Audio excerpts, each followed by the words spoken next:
जय हिंद दोस्तों, बहुत बहुत स्वागत है एक बार फिर से आप सभी का बीए सेमेस्टर वाला में। दोस्तों आज के इस क्लास में हम लोग कवर करने वाले हैं, ध्यान से देखेंगे। बीए बीएससी 6 सेमेस्टर जियोग्राफी का ये क्वेश्चन पेपर है। पेपर का नाम है जियोग्राफी ऑफ इंडिया, भारत का भूगोल। ठीक है, ये आपके पेपर का नाम है, ये आपके सब्जेक्ट का नाम है। ठीक है, ये आपके एडमिट कार्ड पर भी लिखा होगा। ये क्वेश्चन पेपर कहाँ का है? ये क्वेश्चन पेपर है वितराग स्वामी कल्याण देव पीजी कॉलेज, ठीक है, मुजफ्फरनगर का ये क्वेश्चन पेपर है। और लगभग मुझे जहाँ तक उम्मीद है लग रहा है ये 15 जून 2024 में इसका एग्ज़ाम हुआ है। ठीक है, चलें, ये क्वेश्चन पेपर सीरी ने भेजा है, उनका बहुत बहुत धन्यवाद। चलें, जो भी देखें यहाँ पर इन्होंने लिखा भी है। ठीक है, यहाँ पर इन्होंने कॉलेज का नाम भी लिखा है।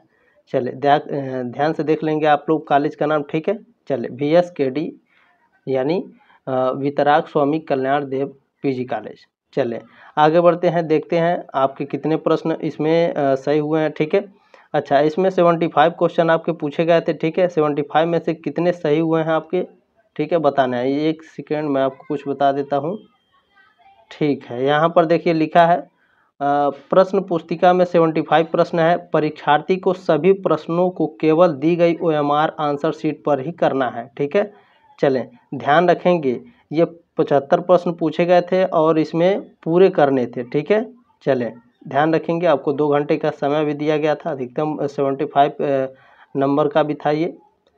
चले, आपसे रिक्वेस्ट है कि आप लोग जितने भी छात्र छात्राएं हैं ये इस क्लास को देख रहे हैं, इसे व्हाट्सएप पर ज़रूर सेंड कर देंगे। जिनका एग्ज़ाम हो गया वो अपना आंसर की मिला लेंगे। ठीक है, चले, ज़्यादा काम का ओवरलोड हो जाता है, इसलिए मैं सॉल्व नहीं करा पाता हूँ सभी क्वेश्चन पेपर को, क्योंकि ये 6 सेमेस्टर है। 6 सेमेस्टर के जो प्रश्न का लेवल होता है वो काफ़ी ऊपर होता है, काफ़ी हार्ड प्रश्न आते हैं।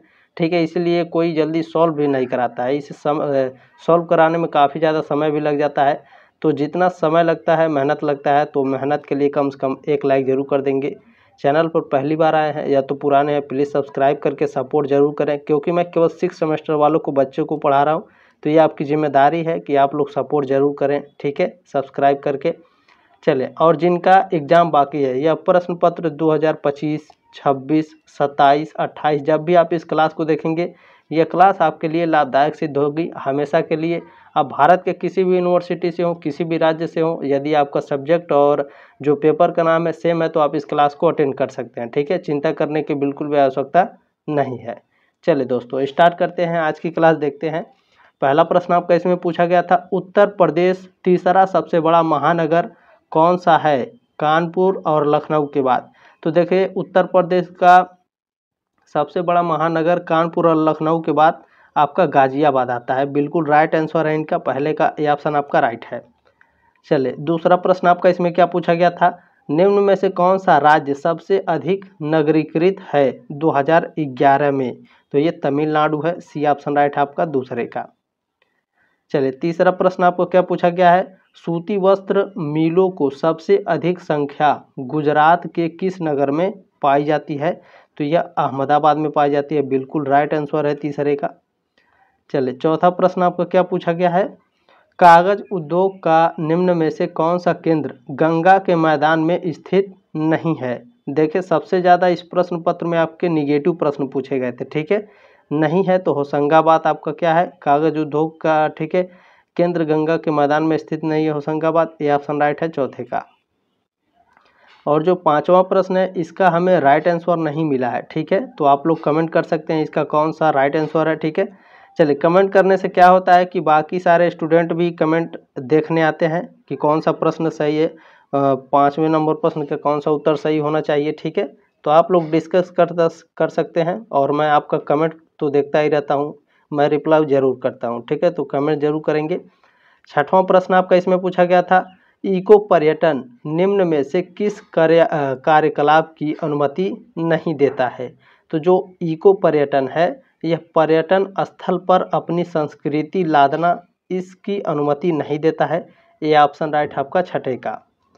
चले, सातवां प्रश्न आपको क्या पूछा गया था, प्रश्न नंबर 7 पूछा गया था, हमारे देश में घरेलू पर्यटन किस प्रकार के पर्यटन को बढ़ावा दे रहे हैं? तो यह इको पर्यटन को बढ़ावा दे रहे हैं। बिल्कुल राइट आंसर है आपका 7वें का। चलें, प्रश्न नंबर 8 आपका क्या पूछा गया था, निम्न में से किस तथ्य को मानव विकास सूचकांक में शामिल नहीं किया जा सकता? तो देखें, जो ग्रोथ ऑफ पॉपुलेशन है, जनसंख्या की वृद्धि, इसको मानव विकास सूचकांक में शामिल नहीं किया जा सकता है। सी ऑप्शन राइट है आपका। ठीक है, चलें आगे बढ़ते हैं। 9वां प्रश्न आपका देखते हैं क्या पूछा गया है। निम्न में से कौन सा समुद्री बंदरगाह पश्चिमी तट के सहारे स्थित नहीं है? तो न्हावा सेवा। ठीक है, ये ऑप्शन राइट है आपका 9वीं का। प्रश्न नंबर 10 आपका क्या पूछा गया है। निम्न में से कौन सा केंद्र शासित प्रदेश नहीं है? लद्दाख, पुडुचेरी, चंडीगढ़ या आपके केंद्र शासित प्रदेश के अंतर्गत आते हैं। सिक्किम आपका केंद्र शासित प्रदेश नहीं है। 10वें का सी ऑप्शन आपका राइट है। प्रश्न नंबर 11 आपका क्या पूछा गया है। कौन सा राज्य पाकिस्तान की सीमा स्पर्श नहीं करता है? तो देखें, इसमें जो हरियाणा है वह पाकिस्तान की सीमा को स्पर्श नहीं करता है, ये ऑप्शन राइट है। बाकी पंजाब, राजस्थान और गुजरात ये पाकिस्तान की सीमा को स्पर्श करते हैं। प्रश्न नंबर 12 आपका क्या है। बंगाल की खाड़ी के तट पर कौन सा राज्य सबसे लंबी तटीय रेखा रखता है? ओडिशा है, ये ऑप्शन राइट है आपका। ये जो प्रश्न पत्र है, इस प्रश्न पत्र को बहुत ही हार्ड बनाया गया। ठीक है, बहुत ही कठिन कठिन प्रश्न पूछे गए थे। आइजोल किस राज्य की राजधानी है? तो आइजोल मिजोरम की राजधानी है। डी ऑप्शन राइट है। चलिए, प्रश्न नंबर 14 क्या पूछा गया था। भारत और पाकिस्तान के बीच की सीमा रेखा किस नाम से जानी जाती है? तो रेड क्लिफ के नाम से जानी जाती है। ये ऑप्शन राइट है आपका। प्रश्न नंबर 15 पूछा गया। निम्न में से कौन सी पहाड़ियाँ अति प्राचीन है? तो देखिए, जो अरावली पहाड़ियाँ हैं ये सबसे प्राचीन है। 15 का सी ऑप्शन बिल्कुल राइट है आपका। चलिए, प्रश्न नंबर 16 क्या पूछा गया है। प्रश्न नंबर 16 पूछा गया। प्रायद्वीपीय भारत की सबसे ऊंची चोटी कौन सी है? तो प्रायद्वीपीय भारत पूछेगा। ठीक है, प्रायद्वीपीय भारत जब भी पूछता है तो ध्यान रखेंगे अन्नाई मूडी जो पहाड़ियां हैं ये सबसे ऊंची चोटी हैं। ठीक है, प्रायद्वीपीय भारत की। बी ऑप्शन राइट है आपका 16 का। प्रश्न नंबर 17 क्या पूछा गया है। निम्न में से कौन सा दर्रा सिक्किम राज्य में स्थित है? तो देखिए, जो नाथुला दर्रा है यह सिक्किम राज्य में स्थित है। सी ऑप्शन राइट है आपका 17 का। प्रश्न नंबर 18 क्या पूछा गया है। निम्न में से कौन सी पर्वतीय चोटी भारत में स्थित नहीं है? तो देखिए, जो कंचनजंगा है यह नेपाल बॉर्डर पर स्थित है। सी ऑप्शन राइट है आपका 18 का। चलिए, 19 नंबर प्रश्न क्या है आपका। सतलज यमुना विभाजक का विस्तार निम्न में से किस राज्य में नहीं मिलता है? तो यह दिल्ली में नहीं मिलता है। ठीक है, बाकी हिमाचल प्रदेश, पंजाब और हरियाणा में मिलता है। डी ऑप्शन आपका करेक्ट है 19 का। प्रश्न नंबर 20 क्या पूछा गया है। कौन सी झील राजस्थान मैदान में नहीं मिलती है? तो देखिए, जो आपका लोनावाला झील है यह आपके राजस्थान में नहीं है। लोनावाला झील यह मध्य प्रदेश में स्थित है। ठीक है, बी ऑप्शन आपका राइट है। प्रश्न नंबर 21 क्या है। एलिफेंटा द्वीप निम्न में से किसके समीप स्थित है? तो एलिफेंटा द्वीप मुंबई के समीप स्थित है। डी ऑप्शन राइट है आपका 21 का। चलिए, 22 नंबर प्रश्न क्या है आपका। भागीरथी और अलकनंदा नदियां एक दूसरे से निम्न में से किस स्थान पर मिलती हैं? तो देवप्रयाग में मिलती हैं। बिल्कुल राइट आंसर है, ये ऑप्शन राइट है आपका 22 का। चलिए, 23 नंबर प्रश्न क्या है आपका। निम्न में से कौन सी नदियां अपना डेल्टा नहीं बनाती हैं? तो देखिए, जो आपका नर्मदा और तापी नदियां हैं यह अपना डेल्टा नहीं बनाती हैं। बी ऑप्शन आपका राइट है, खासकर नर्मदा नदी। ठीक है, चलिए ध्यान रखेंगे। प्रश्न नंबर 24 क्या है आपका। चलिए, मैं इसे थोड़ा बड़ा कर लेता हूँ। 24 नंबर प्रश्न पूछा गया था। निम्न में से कौन सी गंगा नदी की सहायक नहीं है? देखिए, निगेटिव प्रश्न पूछा है। तो जो चंबल नदी है यह यमुना की सहायक नदी है। ठीक है, तो ये गंगा की सहायक नदी नहीं है चंबल नदी। ठीक है, यमुना की सहायक नदी है। हालांकि जो यमुना नदी है, ठीक है, मान लीजिए ये आपकी गंगा नदी है तो ये आपका हो गया राइट और ये हो गया आपका लेफ्ट। तो जो रामगंगा और गंडक है ये लेफ्ट साइड में गंगा की सहायक नदियां हैं और जो यमुना है ये राइट साइड से, ठीक है, ये राइट साइड से आपकी सहायता करती है गंगा नदी की, यमुना नदी। लेकिन जो चंबल नदी है यह यमुना की सहायक नदी है। ठीक है, ध्यान रखेंगे, बहुत ही क्रिटिकल ये प्रश्न पूछा गया था। तो आपका सी ऑप्शन आपका राइट है, ध्यान रखेंगे। प्रश्न नंबर 25 क्या पूछा गया है। निम्न में से कौन सा सिद्धांत मानसून की उत्पत्ति के बारे में जेट स्ट्रीम धाराओं की संकल्पना से संबंधित है? तो यह वायु राशि सिद्धांत है, बिल्कुल बी ऑप्शन राइट है आपका। ठीक है, चलें आगे बढ़ते हैं। 25 का बी ऑप्शन राइट है, ध्यान रखेंगे। प्रश्न नंबर 26 पूछा गया था आपका, इसमें जेट स्ट्रीम किस प्रकार की हवाएं हैं? जो जेट स्ट्रीम होती हैं यह ऊपरी सरिता संचार हवाएं होती हैं, बी ऑप्शन आपका राइट है 26 का। प्रश्न नंबर 27 क्या पूछा गया है? अल नीनो किस प्रकार की धारा है? तो जो अल नीनो है यह गर्म जल धारा है। ठीक है, ये सभी मैंने मॉडल पेपर में पढ़ाया था, शायद कुछ बच्चे अगर जो पढ़े होंगे तो काफ़ी आसान तरीके से एग्ज़ाम दिए होंगे। चले, क्योंकि मेरा चैनल बहुत छोटा है और मैं अपना फेस दिखाकर नहीं पढ़ाता हूँ, इसीलिए बच्चे ट्रस्ट नहीं करते हैं। कोई बात नहीं है, जो आपका फर्स्ट सेमेस्टर है, थर्ड सेमेस्टर है और फिफ्थ सेमेस्टर है, इसमें मैं ठीक है अपना फेस के साथ पढ़ाने वाला हूँ। चले, कोई बात नहीं है। 28 नंबर प्रश्न क्या है? मानसून हवाओं की उत्पत्ति निम्न में से किस प्रकार की हवाओं के साथ सामान्यतः संबंधित है? तो यह दक्षिण पश्चिमी व्यापारिक हवाएं हैं, डी ऑप्शन राइट है आपका। प्रश्न नंबर 29 क्या पूछा गया था? डॉक्टर व्लादिमीर कोपेन ने भारत के जलवायु प्रदेशों में अपने वर्गीकरण में निम्न में से किस आधार को ध्यान में नहीं रखा है?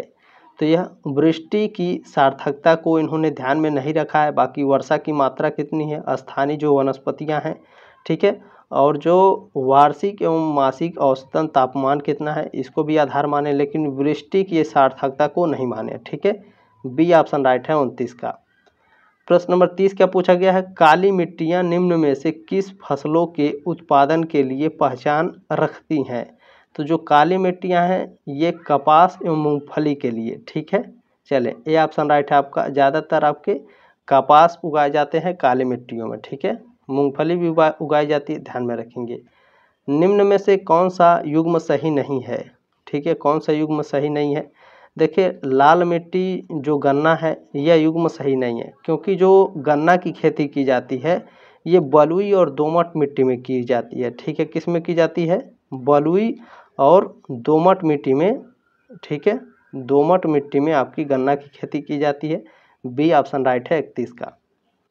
प्रश्न नंबर 32 क्या पूछा गया था? निम्न में से किस राज्य में उष्णकटिबंधीय सदाबहार वन नहीं पाए जाते हैं?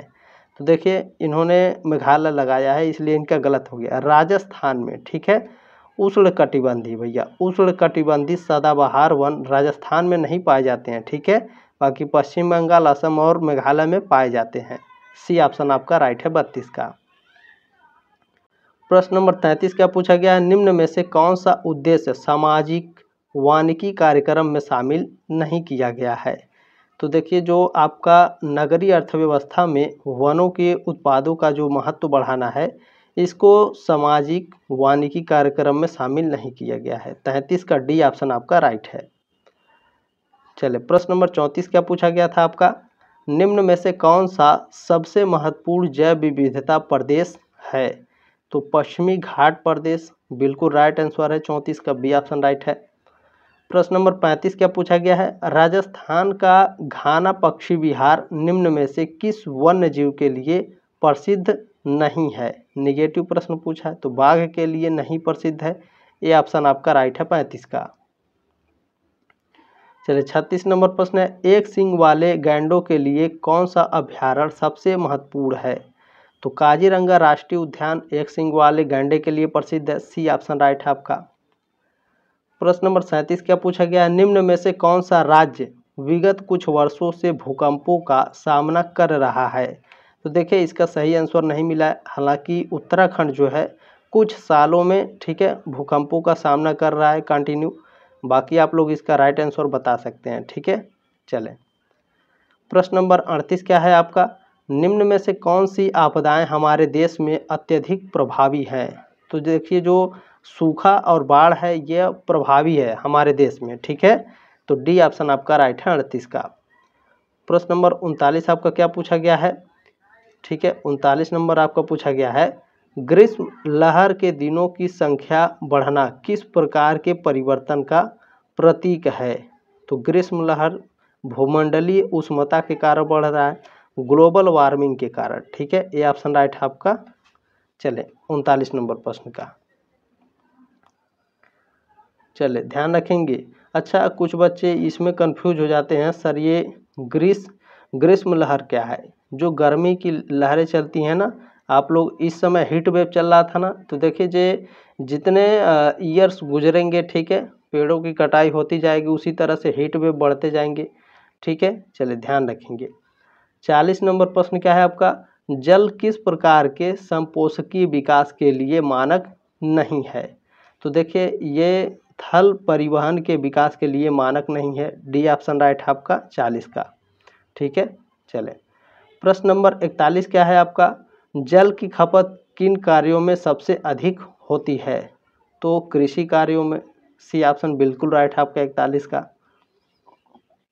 प्रश्न नंबर आपका 42 क्या पूछा? 42 नंबर, ग्रामीण क्षेत्रों में जल आपूर्ति के बेहतर प्रबंधन के लिए कौन सी योजना वर्तमान में प्रारंभ की गई है? तो जल जीवन मिशन को आरंभ किया गया है। बी ऑप्शन बिल्कुल राइट है आपका 42 का। प्रश्न नंबर 43 है 43 नंबर, किस प्रकार की भूमि कृषि के लिए उपलब्ध नहीं हो सकती है? तो जो बेकार भूमि है भैया, ये आपके कृषि के लिए उपलब्ध नहीं होगी। ठीक है, तो बी ऑप्शन आपका राइट है 43 का। प्रश्न नंबर 44 का पूछा गया है, निम्न में से कौन सा राज्य वनों के क्षेत्रफल में प्रथम क्रम यानी प्रथम पद रखता है? तो बिल्कुल मध्य प्रदेश है। ये ऑप्शन राइट है 44 का। प्रश्न नंबर 45 क्या पूछा गया है आपका? निम्न में से कौन सी क्रांति मछलियों के उत्पादन यानी मत्स्य क्रांति से संबंधित है? नीली क्रांति। बिल्कुल राइट आंसर है आपका 45 का। प्रश्न नंबर 46 क्या पूछा गया है? निम्न में से किसने सदा रहित क्रांति का विचार प्रस्तुत किया? तो जो वर्गीज कुरियन है, इन्होंने सदा रहित क्रांति का विचार प्रस्तुत किया। डी ऑप्शन राइट है आपका। इसमें भी थोड़ा दुविधा है, लेकिन अगर किसी को सही आंसर पता है तो कमेंट कर सकता है। बाकी मैं 100% इसमें वर्गीज कुरियन के साथ जाऊंगा। ठीक है, क्योंकि इन्होंने ही सबसे ज़्यादा जो क्रांति है, इन्होंने ही प्रस्तुत किया था। ठीक है, हरित क्रांति हो गया और जैसे दुग्ध क्रांति हो गया। ठीक है, और भी सारे क्रांतियों में सबसे ज़्यादा वर्गीज कुरियन ही इन्वॉल्व रहे हैं। ठीक है, चलें डी ऑप्शन राइट है आपका 46 का। 47 नंबर प्रश्न है, जलवायु स्मार्ट कृषि का कौन सा प्रमुख उद्देश्य है? तो ये कृषि उत्पादकता में वृद्धि करना। बिल्कुल राइट आंसर है 47 का ए ऑप्शन। प्रश्न नंबर 48 क्या पूछा गया है? चावल के उत्पादन में कौन सा राज्य प्रथम स्थान रखता है? बहुत ही आसान प्रश्न था, पश्चिम बंगाल। बी ऑप्शन राइट है आपका 48 का। प्रश्न नंबर 49 पूछा गया, गेहूं उत्पादन की उत्पादकता में कौन सा राज्य सर्वोच्च स्थान रखता है? तो ये उत्तर प्रदेश है। ठीक है, डी ऑप्शन आपका राइट है 49 का। चले प्रश्न नंबर 50 क्या है आपका? उत्तर प्रदेश का कौन सा प्रदेश गन्ना के उत्पादन के लिए नहीं पहचाना जाता है? तो इसमें जो आपका बुंदेलखंड पठार है, ठीक है, बुंदेलखंड का जो पठार है, ये आपके, ठीक है, गन्ना के उत्पादन के लिए नहीं पहचाना जाता, क्योंकि जो बुंदेलखंड का जो पठार है, इसमें तिलहन, सब्जियां और गेहूं की परंपरागत खेती की जाती है। तो सी ऑप्शन आपका राइट है 50 का। चलिए प्रश्न नंबर 51 क्या है? कौन सा राज्य तंबाकू के उत्पादन में सर्वोपरि स्थान रखता है? तो जो गुजरात है, ये तंबाकू उत्पादन में सर्वोपरि स्थान रखता है। ये ऑप्शन राइट आपका 51 का। चले तंबाकू को आसान भाषा में यानी गांव की भाषा में क्या बोला जाता है? सुरती या फिर खैनी बोला जाता है। ठीक है, 52 नंबर प्रश्न क्या है? बहुत ही इंटरेस्टिंग ये प्रश्न है, निम्न में से कौन सा प्रदेश चाय के उत्पादन के लिए पहचान नहीं रखता है? ठीक है, निगेटिव प्रश्न पूछा है। ऊपर से इसमें क्या दिया? उत्तर पूर्वी प्रदेश। तो मैं आपको बता देता हूँ, उत्तर पूर्वी जो प्रदेश है, इसमें असम और दार्जिलिंग आते हैं। क्या आते हैं? असम। ठीक है, असम और दार्जिलिंग आते हैं। ठीक है, ध्यान रखेंगे, दार्जिलिंग आता है आपका। अच्छा, उत्तर पूर्व प्रदेश में असम और दार्जिलिंग आता है, मैं बता देता हूँ, ध्यान रखेंगे। ठीक है, उत्तर पूर्व प्रदेश में असम और दार्जिलिंग आता है। उत्तर पश्चिमी प्रदेश में कौन आता है भैया, बताइए आप लोग। तो देखिए, जो प्रदेश है चाय के उत्पादन में पहचान नहीं रखता है, उत्तर पश्चिमी प्रदेश है। ठीक है, क्यों है? क्योंकि देखिए इसमें उत्तर पश्चिमी प्रदेश में जम्मू कश्मीर, हिमाचल प्रदेश, उत्तराखंड और लद्दाख आते हैं, और दक्षिणी पश्चिमी जो प्रदेश है इसमें आपके केरल आता है, ठीक है। और जो पश्चिमी प्रदेश है इसमें आपके नीलगिरी की पहाड़ियाँ नीलगिरी और तमिलनाडु आता है, ठीक है। नीलगिरी की पहाड़ियों पर भी चाय की उत्पादन होती है। तो इसमें आपका बी ऑप्शन राइट है, क्योंकि आपका देखें लद्दाख में भी चाय नहीं उगाया जाता है, ठीक है। जम्मू कश्मीर में भी और हिमाचल प्रदेश में भी थोड़ा बहुत होता होगा, लेकिन आपका बी ऑप्शन राइट है, ठीक है, ध्यान रखेंगे। चलिए प्रश्न नंबर 53 क्या है, निम्न में से किस प्रदेश में सिंचाई कृषि नहीं की जाती है। तो जो सिंचाई कृषि है यह ब्रह्मपुत्र घाटी में नहीं होती है, ठीक है, बी ऑप्शन राइट है 53 का। प्रश्न नंबर 54 क्या पूछा गया है, निम्न में से कौन सी नदी घाटी कोयला के उत्पादन के लिए सबसे महत्वपूर्ण है। तो जो दामोदर घाटी है यह कोयला के लिए महत्वपूर्ण है, सी ऑप्शन राइट है प्रश्न नंबर 54 का। प्रश्न नंबर 55 क्या पूछा गया है, निम्न में से कौन सा कोयला क्षेत्र सोन नदी घाटी में विस्तृत नहीं है। तो जो सिंगरौली है यह आपका सोन नदी घाटी में विस्तृत नहीं है, 55 का सी ऑप्शन बिल्कुल राइट है आपका 55 का। प्रश्न नंबर 56 क्या पूछा गया है, हमारे देश में अनवैकरणीय ऊर्जा का प्रमुख स्रोत निम्न में से कौन सा है। कोयला है, बी ऑप्शन राइट है आपका 56 का, ठीक है। चलिए अच्छा, अनवैकरणीय ऊर्जा का स्रोत क्या होता है। तो कोयला आप लोग जानते हैं यह प्राकृतिक जो चीज़ें हैं पेड़ पौधे के दबने से उत्पन्न हुई हैं, और जो मनुष्य हैं मानव हैं इन्हीं के द्वारा धीरे धीरे ये खपत हो रहा है, ठीक है। और इन्हें बनने में फिर से लाखों हजारों करोड़ों साल लगेंगे, ठीक है। यह दोबारा उत्पन्न नहीं किया जा सकता है, ठीक है, ध्यान रखेंगे। चले प्रश्न नंबर 57 क्या है आपका, निम्न में से कौन सा पेट्रोल उत्पादक क्षेत्र असम राज्य में विस्तृत नहीं है। तो देखिए जो अंकलेश्वर तेल क्षेत्र है यह आपका, ठीक है, ये अंकलेश्वर तेल क्षेत्र असम में आपका नहीं है, असम राज्य में विस्तृत नहीं है। अंकलेश्वर तेल क्षेत्र गुजरात में स्थित है, ठीक है, डी ऑप्शन आपका राइट है। प्रश्न नंबर 58 क्या पूछा है, निम्न में से कौन सी तेल शोधनशाला तटीय रेखा के सहारे स्थापित है। तो जो विशाखापट्टनम है यह आपका तटीय रेखा के सहारे स्थित है, सी ऑप्शन राइट है 58 का। प्रश्न नंबर 59 पूछा गया है, एशिया का सबसे बड़ा सौर ऊर्जा प्लांट निम्न में से किस राज्य में स्थापित है। तो राजस्थान में स्थापित है, डी ऑप्शन राइट है 59 का। प्रश्न नंबर 60 क्या पूछा गया है, निम्न में से कौन सा जीव ईंधन नहीं है। तो देखिए जो आपका बायोमास है यह आपका जीव ईंधन नहीं है, डी ऑप्शन राइट है 60 का। चलिए प्रश्न नंबर 61 क्या पूछा गया है, निम्न में से कौन सा लौह अयस्क खदान छत्तीसगढ़ में स्थित है। तो जो आपका बेलाडीला है यह आपका छत्तीसगढ़ में स्थित है, बी ऑप्शन राइट है 61 का। प्रश्न नंबर 62 क्या पूछा गया है, निम्न में से कौन सा सूचना प्रौद्योगिकी उद्योग का अंग नहीं है। तो जो एयर कंडीशनर है बिल्कुल ये आपका सूचना प्रौद्योगिकी उद्योग का अंग नहीं है, सी ऑप्शन राइट है। चलिए प्रश्न नंबर 63 क्या है, कौन सा इस्पात कारखाना कोयला खदानों के समीप या उन पर विकसित है। तो बोकारो स्टील प्लांट है, डी ऑप्शन राइट है आपका 63 का। प्रश्न नंबर आपका 64 क्या है, 64 नंबर, निम्न में से किस राज्य ने सन 2001 से सन 2011 की शताब्दी, ठीक है, दशाब्दी लिखा है, शताब्दी में जनसंख्या की सबसे अधिक वृद्धि अंकित की। तो ये मिजोरम है, ए ऑप्शन राइट है आपका 64 का। प्रश्न नंबर 65 आपका क्या पूछा गया है, विशाल मैदान का कौन सा राज्य 2011 में जनसंख्या का उच्चतम घनत्व रखता है। तो बिहार है, बिल्कुल राइट आंसर आपका बी 65 का। प्रश्न नंबर 66 आपका क्या पूछा है, निम्न में से कौन सा राज्य पुरुषों की तुलना में महिलाओं की अधिक संख्या रखता है।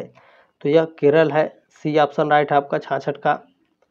प्रश्न नंबर 67 क्या है, 67, निम्न में से कौन सा राज्य शिशु मृत्यु दर के दृष्टिकोण से दयनीय स्थिति रखता है। उत्तर प्रदेश, बिल्कुल राइट आंसर आपका सी। प्रश्न नंबर 68 क्या है, ध्यान देंगे, निम्न में से कौन सा युग्म सही सुमेलित नहीं है। आपका राज्य दिया है और जनजाति का नाम दिया है, तो इसमें कौन सा है, हिमाचल प्रदेश, भोटिया बिल्कुल राइट आंसर है, असम, चकमा, यह भी, मणिपुर, कुकी बताने का प्रयास करेंगे। तो इसमें जो अरुणाचल प्रदेश है खासी, ये आपका राइट आंसर नहीं है, डी ऑप्शन आपका राइट है। ठीक है, चलें आगे बढ़ते हैं। प्रश्न नंबर 69 क्या पूछा है, निम्न में से कौन सी भारत की पशुपालक जनजाति है।